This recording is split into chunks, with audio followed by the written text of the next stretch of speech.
জনগণের সরকার, ছাত্র জনতার সরকার হবে, জনগণের অর্থবহ প্রত্যাশা পূরণ হবে। নতুন বাংলাদেশ হয়েছে, নতুন বাংলাদেশ গড়বো আমরা ইনশাল্লাহ। স্বৈরাচার মুক্ত, দুর্নীতিবাজ মুক্ত বাংলাদেশ গড়বো ইনশাল্লাহ।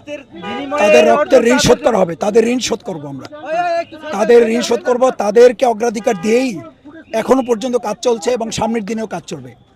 ছাত্র জনতা অন্তর্বর্তীকালীন সরকারের এই সময় যারা সততা, নৈতিকতা, দেশপ্রেম নিয়ে কাজ করবে তাদেরকে গুরুত্ব দিতে হবে। বাংলাদেশ জামাত ইসলামী ছাত্রদের এই বৈষম্য বিরোধী এবং কোটা বিরোধী যে আন্দোলন, শুরু থেকেই আমরা তাদেরকে সব ধরনের নৈতিক এবং লজিস্টিক যত সমর্থন দরকার ছিল আমরা দিয়েছি, এবং ঘোষণা করে, প্রেস ব্রিফিং করে, স্টেটমেন্ট দিয়ে, সামগ্রিকভাবে তাদের চিকিৎসা সহযোগিতা সহ সব ধরনের সহযোগিতায় আমরা তাদের ছিলাম। এবং মাঠ পর্যায়ে কর্মসূচি বাস্তবায়নে জামাত ইসলামী, ইসলামী ছাত্র শিবির যৌথভাবে ভূমিকা পালন করেছে।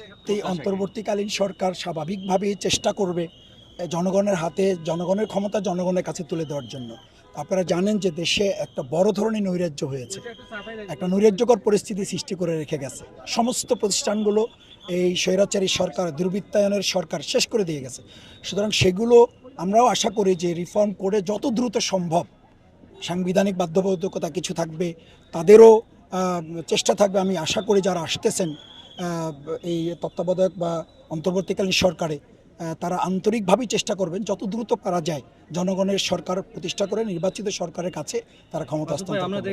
অবশ্যই আমরা বলবো যে যত এদেশে হত্যাকাণ্ড হয়েছে, বিচারিক হত্যাকাণ্ড হয়েছে, অন্যায়ভাবে হত্যা করা হয়েছে, এই সমস্ত হত্যাকাণ্ডের বিচারের জন্য যে সরকার সামনে আসছে, সেই সরকার অবশ্যই এ ব্যাপারে পদক্ষেপ গ্রহণ করবে।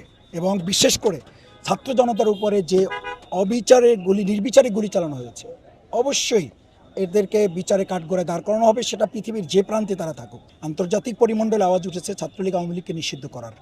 সুতরাং তাদের সমস্ত কিছু ডকুমেন্টস এখন আন্তর্জাতিক পরিমণ্ডলগুলোতে, জাতিসংঘ পর্যন্ত এগুলো তাদের কাছে তথ্য উপাত্ত আছে। আমার মনে হয় যে সময় এসেছে সাংবিধানিকভাবে আওয়ামী লীগ ছাত্রলীগকে সাংবিধানিকভাবে জনগণের রায় নিয়ে তাদেরকে প্রত্যাখ্যান করা, তাদেরকে নিষিদ্ধ করা। আমার মনে হয় পর্যায়ক্রমে সেই সময়গুলো আসবে এবং সেগুলো হবে ইনশাআল্লাহ। কারণ জনগণের প্রত্যাশা এটা যে ছাত্রলীগ আওয়ামী লীগকে নিষিদ্ধ করলেই কেবল দেশ আগামী দিনে যে একটা দীর্ঘমেয়াদী উন্নতির দিকে নিয়ে যাওয়া, সেটা বাস্তবায়ন করা সম্ভব।